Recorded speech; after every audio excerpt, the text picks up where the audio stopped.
دنیا کے حصول کے لیے بیویوں کو نہ استعمال کریں. جنہوں نے عورتوں کو استعمال کیا ان کا انجام اچھا نہیں ہوا. اور دوسرا یہ کہ خواتین کو اسلامی تعلیم دینا شرعاً ممنوع نہیں ہے.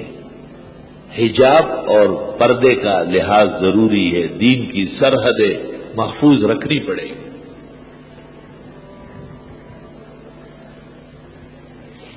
یہ مسئلہ بھی یاد رہے کہ اگر خاتون کی عفت، پاک دامنی، پردہ اور علم کے درمیان تعارض ہوا تو پردے کو ترجیح ہوگی، علم کو ترجیح نہیں ہوگی. چھوڑ دیں.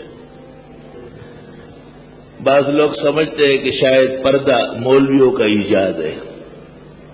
بعض لوگ یہ خیال کرتے ہیں کہ بس یہ چند گھرانے ہیں سرحد اور بلوچستان سے آئے ہوئے، اور بس یہ لوگ عورتوں کو تنگ کرتے کہ یہ آپ حجاب اوڑھ لیں اور آپ پردہ کریں. ان کو شرم کرنا چاہیے. یہ قرآن محمد الرسول اللہ پر نازل ہوا ہے. یہ سوات گنیر باجوڑ کوہستان میں نہیں نازل ہوا ہے. ان کا قصور یہ ہے کہ انہوں نے 100% عمل کیا ہے. ان کا قصور یہ ہے کہ انہوں نے خدا کے قانون کو قانون الہی سمجھ کر اس کے سامنے سر جھکایا ہے. اور آپ نے انگریز کے جانے کے بعد بھی انہی کے بن کر کے، انہی کے ہو کر کے ان کی نمائندگی شروع کی ہے. وہ دین جو بڑی شان سے نکلا تھا عرب سے، پردیس میں پہنچ کر وہ غریب الغربا. بیویوں پردے میں پختہ رہو. دنیا کی رنگ رلیوں میں دھوکہ کھا کر کے اپنی عاقبت مت برباد کرو. اٹھا کر پھینک دو باہر گلی میں، نئی تہذیب کے انڈے ہیں گندے. یہ کیا ہے؟ عورت گھوم رہی ہے، گولو پہلوان کی بہن آ جاتی ہے. کہاں ہے مولانا صاحب؟ کیا کرنا ہے؟ قرآن خوانی کرنی ہے. قرآن خوانی ضروری ہے، قرآن پر ایمان لانا ضروری نہیں. خاتون تو گاڑی میں بیٹھے رہے گی اور اس کا قاصد اندر آ جائے گا، چٹ آ جائے گا، پرچی آ جائے گی، ہم اس پر عمل کریں گے جو ہمارے لائق ہوگی. اور جب ان کو ہم کہتے ہیں اس گیٹ سے نہیں جا سکتی ہے، کہ یہ کون سی بات ہوئی؟ یہی بات ہوئی جو قرآن کہہ رہا ہے، تیرے جی چاہے نہ چاہے. آپ کے لیے علیحدہ گیٹ ہے، علیحدہ خواتین کا حصہ ہے، اور اس گیٹ پر صبح 8 ساڑھے 7 بجے سے لے کر درس ختم ہونے کے آدھے گھنٹے بعد تک جامعہ کے طلباء اور درس میں شرکت کرنے والے حضرات نہ جائے. میدان والے گیٹ یہ خواتین کے لیے مختص ہے. آتی نہیں ہے، قریب میں مدرسہ ہے، پردے کا تقاضا ہے. اور تیرا وہاں کیا کام ہے طالبہ؟ تو پارک میں کاہے کو بار بار منہ دکھانے جاتا ہے؟ آرام سے اندر بیٹھو، اپنے آموختے یاد کر لو. بیویاں وہاں سے آ رہی ہے، جا رہی ہے. لیکن بیویوں، یہ گورے گورے ہاتھ، یہ چمکیلے چہرے اور یہ خوبصورت جسم و جسمانیت، اس کو اجنبیوں کو دکھا کر جہنمی نہ بنو. اس سے آگ کے شعلے بھڑکنے والے ہیں، اور کوئی چھڑا نہیں سکے گا، کوئی بچانے والا نہیں. مخبر صادق محمد الرسول اللہ صلی اللہ علیہ وسلم نے صاف کہا ہے، ایما امرأت، جون سی خاتون بھی عطر خوشبو کپڑے پہنے اور پھر مردوں کی مجلس سے گزرے، ابو داؤد، فہی کذا و کذا، اے زانیہ زانیہ زانیہ. خاتون جب گھر سے نکلے، اگر خوشبو پہلے کی لگی ہوئی ہے تو اس کو مٹا لے، کوئی گرم چیز اس پہ جگہ جگہ لگائے تاکہ وہ خوشبو ختم ہو جائے. ترمذی شریف میں ہے، مرد وہ خوشبو لگائے جس کا رنگ نہ ہو، بو ہو، اور عورت وہ خوشبو لگائے جس کا رنگ ہو، بو نہ ہو. اور یہ تو جب گزر جاتی ہے کسی راستے سے، ایسا لگتا ہے کہیں سے مشک و عنبر پھیلا دیا گیا ہے. چوب گلشن بوئیں آزلفے پریشان بگذرت، گل شوت شرمند بلبل از گلستان بگذرت. یہ ٹھیک نہیں ہے. یہ غلط ہے، اس سے توبہ کر لو۔ چونکہ خواتین بھی درس کا حصہ ہے، بڑی تعداد میں ہماری بہنیں اور بیٹیاں محترمات آتی ہے، ان کے لیے بھی ہدایات بہت ضروری ہے۔ اور پردے کا تعلق صرف مسجد سے نہیں، مدرسے سے نہیں، پردے کا تعلق آپ کی حیات سے ہے، آپ کی زندگی سے ہے۔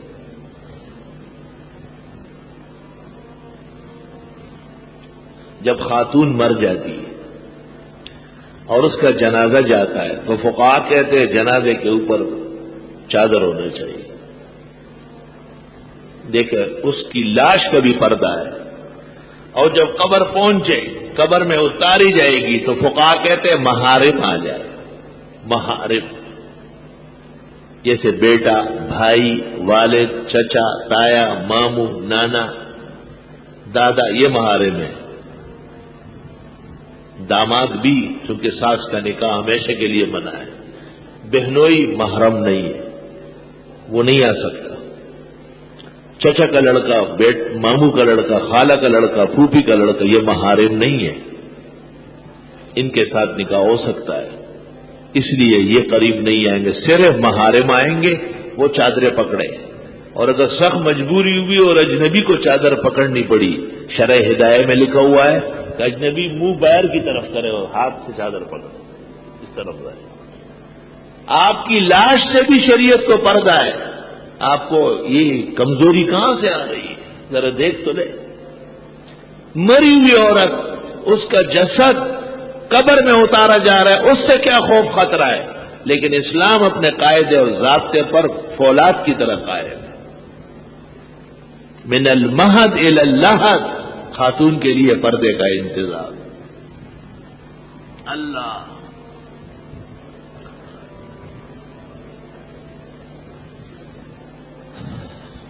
اب بھی جن لوگوں کو اللہ نے ایمان کی توفیق دی ہے، اعمال کا جوش نصیب فرمایا ہے اور ان میں غیرت ہے، انہوں نے اس فتنے کے دور میں شہر کے ماحول میں بھی محکم قسم کا پردہ کیا ہے اور کر رہے ہیں۔ میں سمجھتا ہوں اس موضوع پر بعض ضروریات میں نے بیان کر لی ہے جو ہمارے مبادئ العلوم کا حصہ ہے۔ اب ایک مسئلہ رہتا ہے کہ خاتون گاڑی چلائے گی یا نہیں۔ گاڑی تو اصل میں وہی چلا رہی ہے، کوئی اور تو گاڑی چلا ہی نہیں سکتا، لیکن سوال یہ ہے کہ اس کے حجاب، نقاب، پردے اور عفت کے ساتھ ڈرائیونگ یہ مناسبت رکھتی ہے۔ اس کے مقابلے میں ایک مسئلہ اور ہے، وہ یہ کہ ہمارے مخلص محسن دین کے قدردان دوست آ کر کے ہمیں کہتے ہیں کہ بھئی ہم تو اپنے دفتر جائیں گے، ہم تو گھر نہیں ہوں گے، ہماری گھر والی کس کے ساتھ درس میں آ جائے، یا کسی اور ضرورت کے لیے کسی تعزیت میں، میت میں، تو ڈرائیور ہوگا۔ ڈرائیور بھی اجنبی آدمی ہوتا ہے۔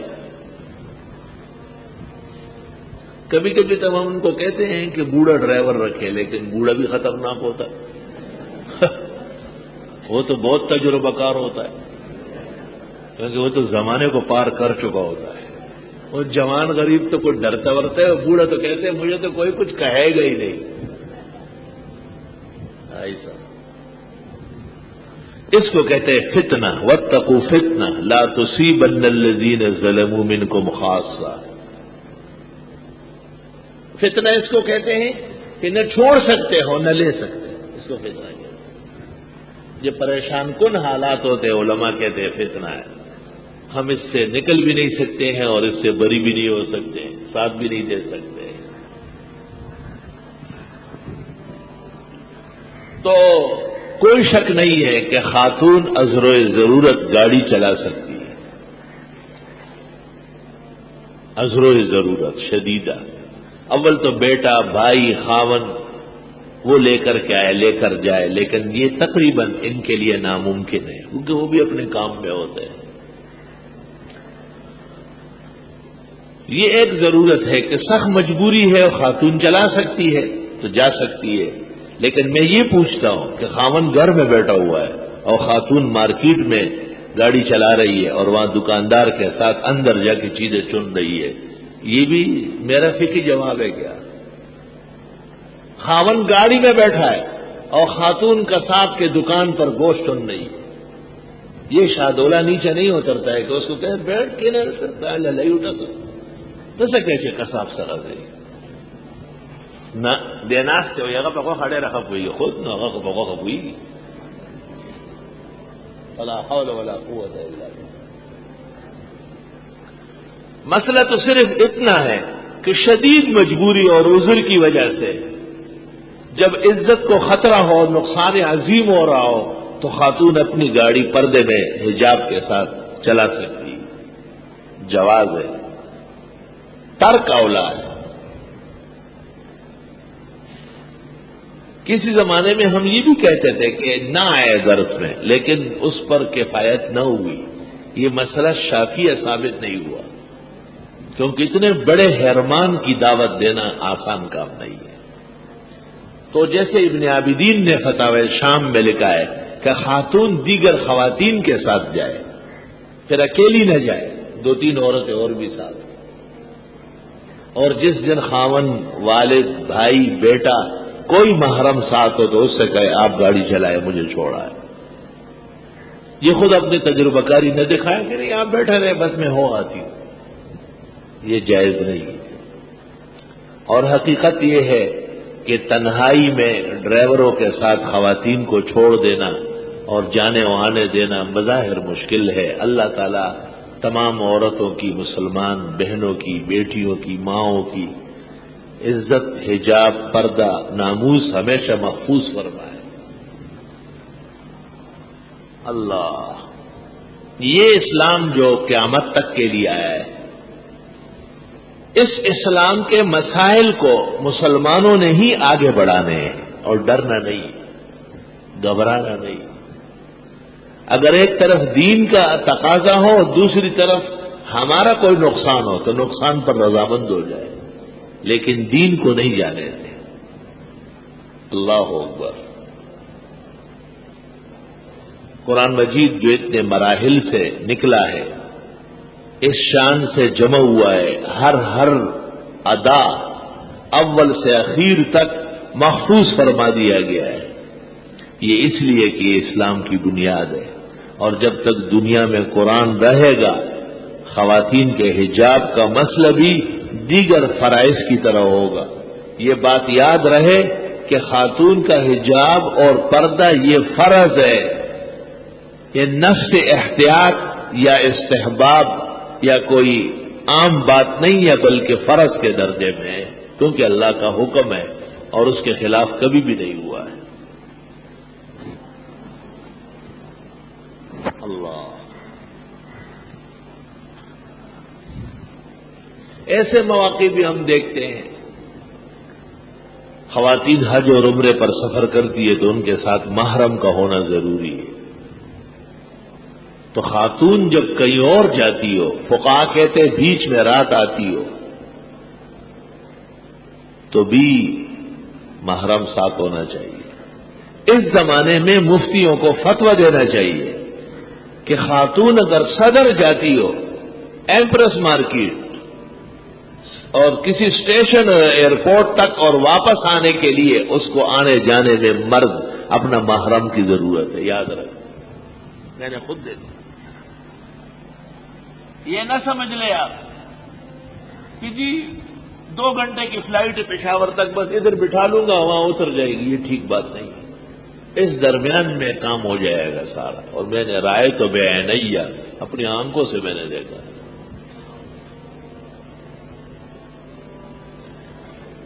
آنکھ جو کچھ دیکھتی ہے لب پہ آ سکتا نہیں، آنکھ جو کچھ دیکھتی ہے لب پہ آ سکتا نہیں، محو حیرت ہوں کہ دنیا کیا سے کیا ہو جائے گی۔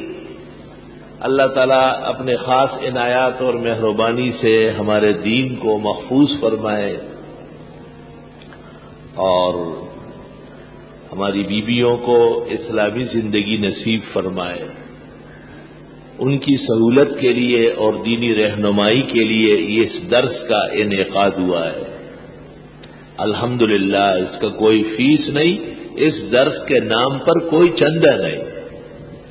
اللہ کا لاکھ لاکھ شکر و کرم، احسان اور مہربانی، یہی اس کا فیس ہے اور یہی اس کا اعزاز ہے کہ رب العزت ہماری بہنوں کو اور بھائیوں کو دینی عزت اور دینی شرف نصیب فرمائے۔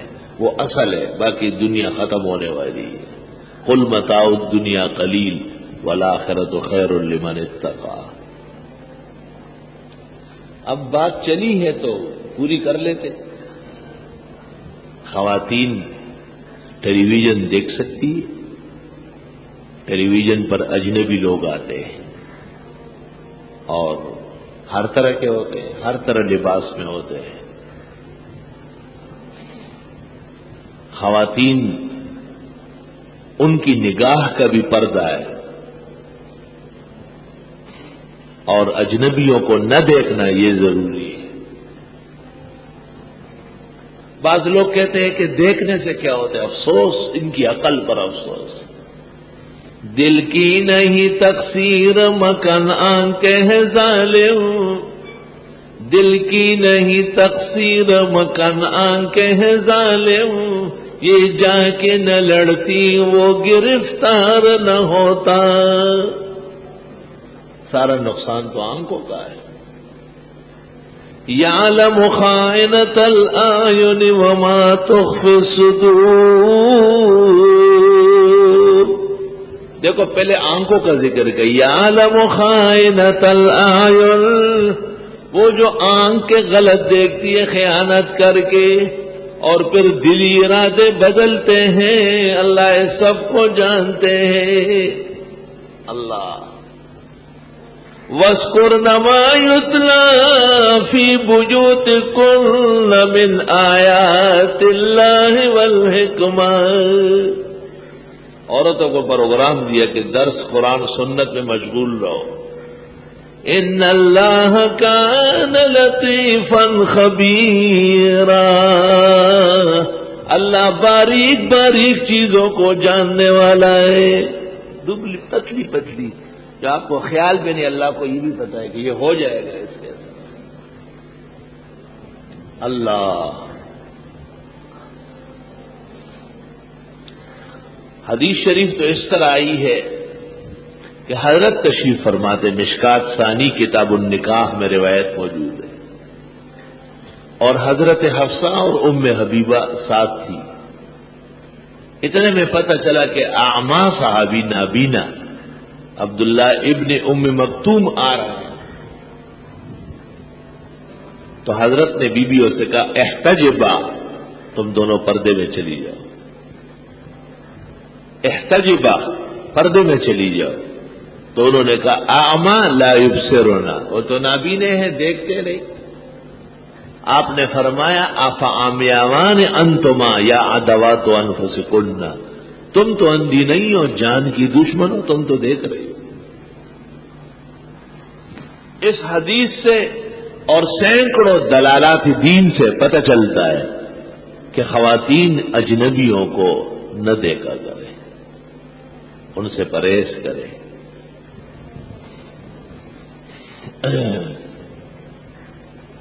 اگر دیکھنے میں کوئی خیر ہوتی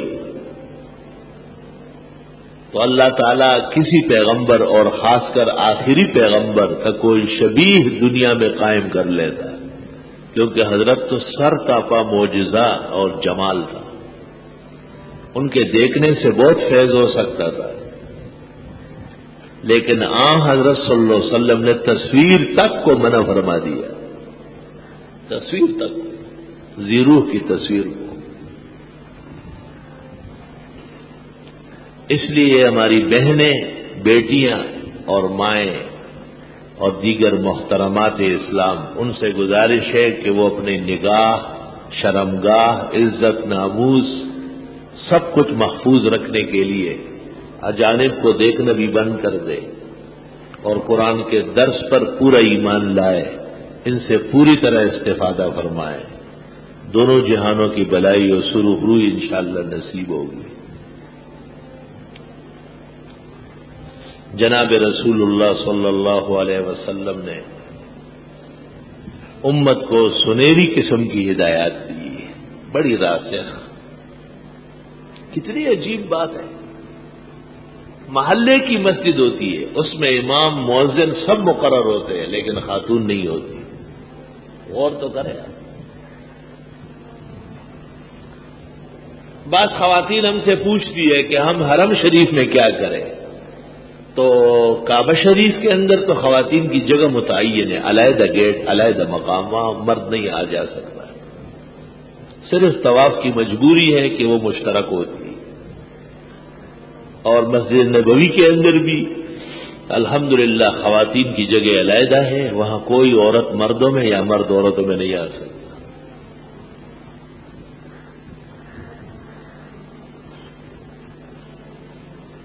لیکن خاتون حرم شریف میں جا کے نماز پڑھے اور مسجد نبوی میں جا کے نماز پڑھے یا ہوٹل میں کمرے میں پڑھے، یہ ایک مسئلہ ہے۔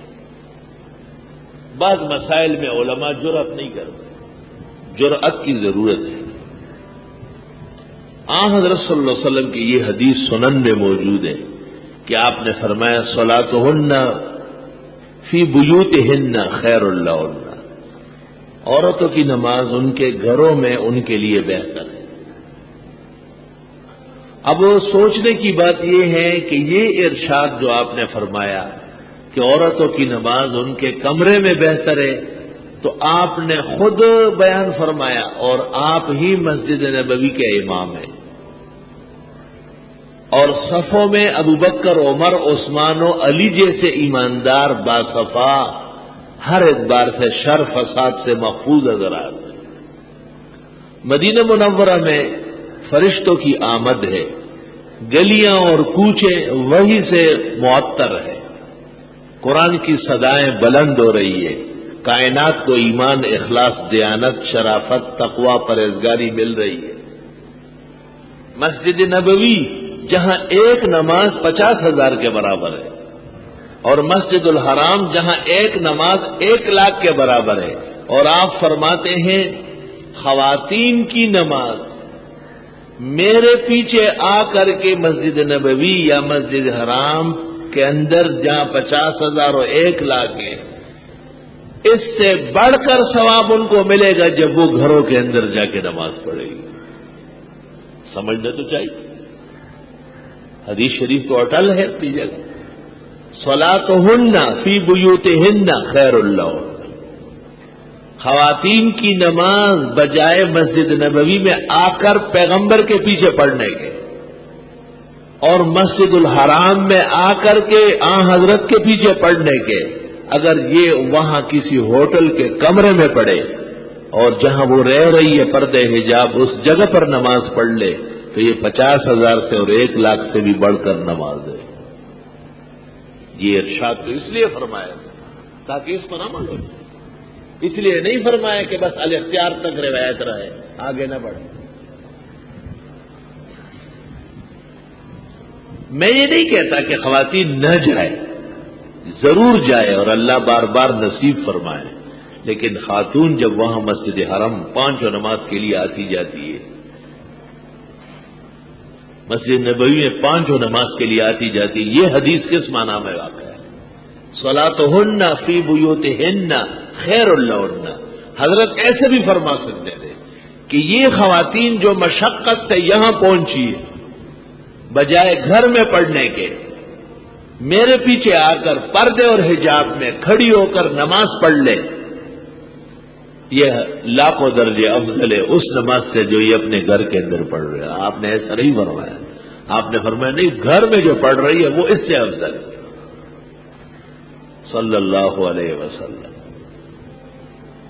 خواتین اس سے تنگ دل نہ ہو، خوش دل رہے کہ بھیڑ سے، رش سے ان کو باہر نکالا ہے۔ جب آپ کو گھر بیٹھے بیٹھے اجر ملتا ہے تو تجھے کیا ضرورت ہے مردوں کے ساتھ کندھے لڑانے کی؟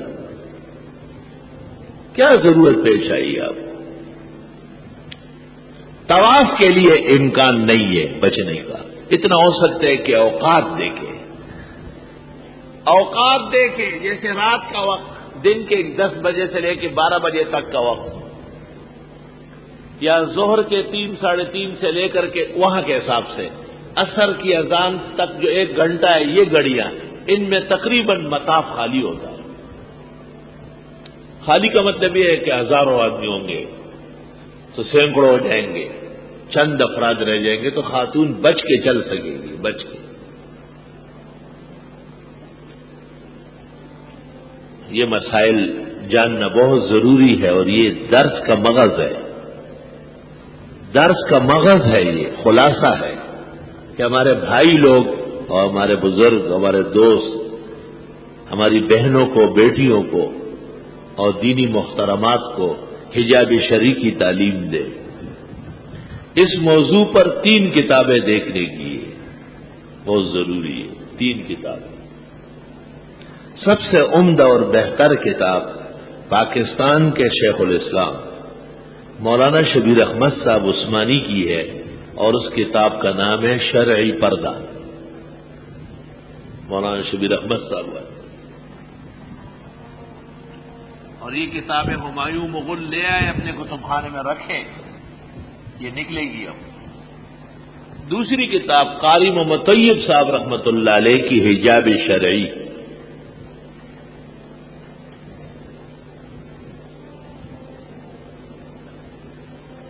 تیسری کتاب قاری محمد طیب صاحب رحمۃ اللہ علیہ کی، اس کا نام ہے التشبہ فی الاسلام، التشبہ فی الاسلام۔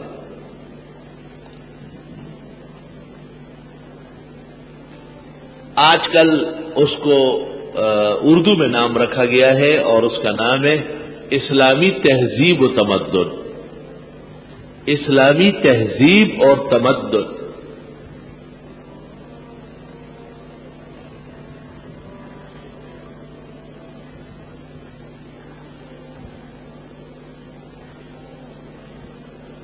مودودی صاحب نے بھی ایک کتاب لکھی، اس کا نام ہے پردہ، اور وہ کتاب اچھی ہے، بہتر ہے، لیکن چونکہ مودودی صاحب کی دیگر کتب میں بہت ہی شر ہے، فساد ہے، بے دینی ہے، اور اس پر آگے رد کرنے والا ہو، اور رد تفسیر کا حصہ ہے، اس لیے اس کتاب کی میں ترغیب نہیں دیتا۔ عوام تو بالکل نہ دیکھے، البتہ مغرب سے متاثرین یا پردے پر سوال جواب کرنے والے وہ اگر دیکھے تو ان کو قدر فائدہ ہوگا۔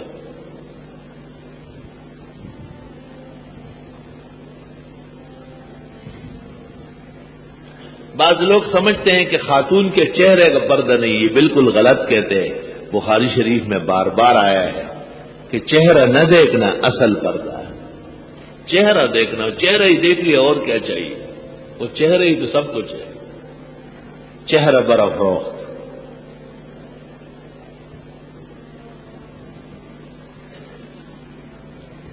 اور شیخ علی صابونی نے مکہ مکرمہ میں ایک کتاب لکھی ہے، ایک بزرگ عالم وہاں ہوئے ہیں، ان کا نام ہے شیخ علی الصابونی، جنہوں نے صفۃ التفاسیر لکھی اور سینکڑوں کتابیں لکھی۔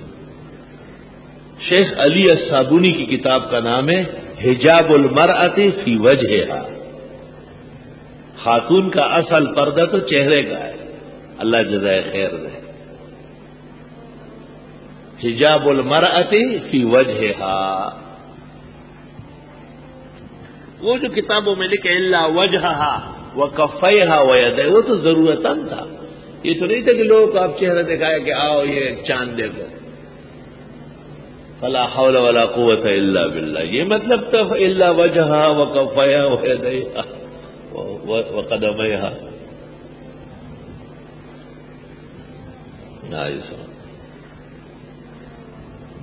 آج کل خواتین جو پردہ کرتی ہے تو چشمہ لگاتی ہے، آنکھیں نظر آتی ہے، ٹھیک ہے، اور کوشش کرتی ہے کہ جہاں تک ہو سکے ان کا چہرہ بھی محفوظ رہے۔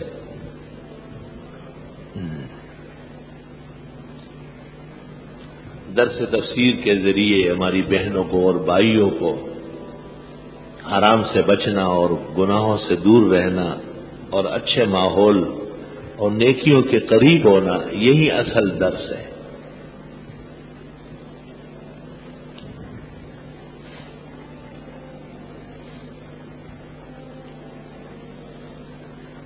قرآن کریم جب عجم میں پہنچا تو عاجم نے اس کی حفاظت کے لیے بڑی کوشش کی۔ یاد کرنا بھی ایک طریقہ ہے کہ ہر زمانے اور ہر دور میں ہزاروں لاکھوں مسلمانوں نے قرآن یاد کیا۔ سلطان ناصر الدین بلبن رحمت اللہ علیہ، سلطان ناصر الدین بلبن رحمت اللہ علیہ کے گھر میں جو خواتین کام کرتی تھی ان کو بھی ترجیح حاصل تھی حفظ قرآن سے۔ سلطان کا حکم تھا کہ کوئی بھی حافظ خاتون آ جائے اور جس کام میں وہ ماہر ہو اس میں رکھے، اور ارشاد تھا بادشاہ کا کہ ہمارا جو کھانا پکاتی ہے، سالن بناتی ہے، روٹی بناتی ہے، وہ اس دوران بھی سورۃ یاسین کا ورد کرتی رہے۔ سبحان اللہ۔ بادشاہی مسجد بن رہی تھی لاہور میں، سلطان اورنگزیب عالمگیر تشریف لے آئے، راجوں سے اور وہ مزدوروں سے الیک سلیک کی۔ بادشاہ بڑا متواضع متقی تھا، لوگوں سے ہاتھ ملایا، بادشاہ چلیے طبیعت ٹھیک ہے، کوئی تکلیف تو نہیں۔ دریافت فرمایا کہ اس مسجد سے پہلے بھی آپ لوگوں نے تعمیری کام کیا؟ انہوں نے جی بہت عمارتیں بنائی، اور اس کے بعد بھی آپ بنائیں گے؟ کہ جی بہت۔ کہا پھر مسجد میں اور ان میں کیا فرق ہے؟ لوگ چپ ہو گئے۔ کہا یہ مزدوری اور یہ کام باوضو کیا کرو، وضو کی حالت میں آپ تغاری اٹھائے، کھدائی کرے، اینٹ لگائے، دروازے سیٹ کرے اور آپ باوضو ہو۔ اور سلطان نے حکم دے دیا کہ وضو کا انتظام مسجد کے آس پاس پہلے کر لیے، فوراً حوض لگا دیے، تاکہ بادشاہی مسجد کے نظم و نسق اور بادشاہی مسجد کی تعمیر میں خدمت کرنے والے جو معمار ہے، مزدور ہے، وہ باوضو ہو اور کام کرے۔ تو بی بی ابھی پاکی طہارت کے ساتھ پاک لباس میں، اور ہمارے بھائی تو الحمدللہ مسجد میں بیٹھتے ہیں طلباء، وہ کیسے بے وضو ہو سکتے؟ اللہ وہ دن نہ لائے، اللہ حفاظت فرمائے۔ قرآن مجید کے آداب اور فضائل اللہ کا کلام ہے، اللہ تعالیٰ کی بڑی کتاب ہے، ہمیں اور آپ کو گھنٹوں مسجد میں بیٹھنے کی توفیق عطا فرمائی ہے، اور اس نعمت کا شکر کیا جائے۔ لئن شکرتم لازیدنکم، تو اللہ میں اور توفیق دے گا، اور اگر اس میں ناشکری کی گئی اور کمزوری دکھائی گئی تو اندیشہ ہے کہ اسباب محرومی کے پیدا ہو جائے۔ خواتین جن دنوں میں نماز نہیں پڑھتی ہے قدرت کی طرف سے، امر کتبہ اللہ علی بنات آدم، بخاری، یہ تو اللہ کا فیصلہ ہے کہ ان کے جسم و جسمانیت میں یہ عارضہ موجود ہے، ان دنوں میں بھی وہ تفسیر میں آ سکتی ہے، شرکت کرے گی، البتہ قرآن مجید کو ہاتھ نہ لگائے، سن سکتی ہے، سننے پر پابندی نہیں ہے، اور اپنی کاپیوں میں بھی آیات تو نہ لکھے، البتہ تراجم لکھے، اور حاصل اور تفسیر سب لکھ سکتی ہے ان ایام میں بھی، البتہ قرآن مجید کو ہاتھ نہ لگائے، اور احتیاط یہ ہے کہ آیات کی جگہ چھوڑ دیں، بعد میں جب نماز پڑھنے لگے ان دنوں میں پھر آیات لکھیں۔ بعض حضرات کا خیال یہ ہے کہ آیات کا بے لفظ ہی ترجمہ بھی نہ لکھے کیونکہ وہ بھی قرآن ہے، لیکن نہیں، مختار قول یہ ہے کہ وہ لکھ سکتی ہے، جیسے سن سکتی ہے۔ ہاں احتیاط یہی ہے کہ وہ آیت بما ترجمے کے، جب آیت چھوڑ رہی ہے تو ترجمہ بھی چھوڑ دے، اور آگے تفسیر، بیان، مسائل، احکام سب ضبط کرے۔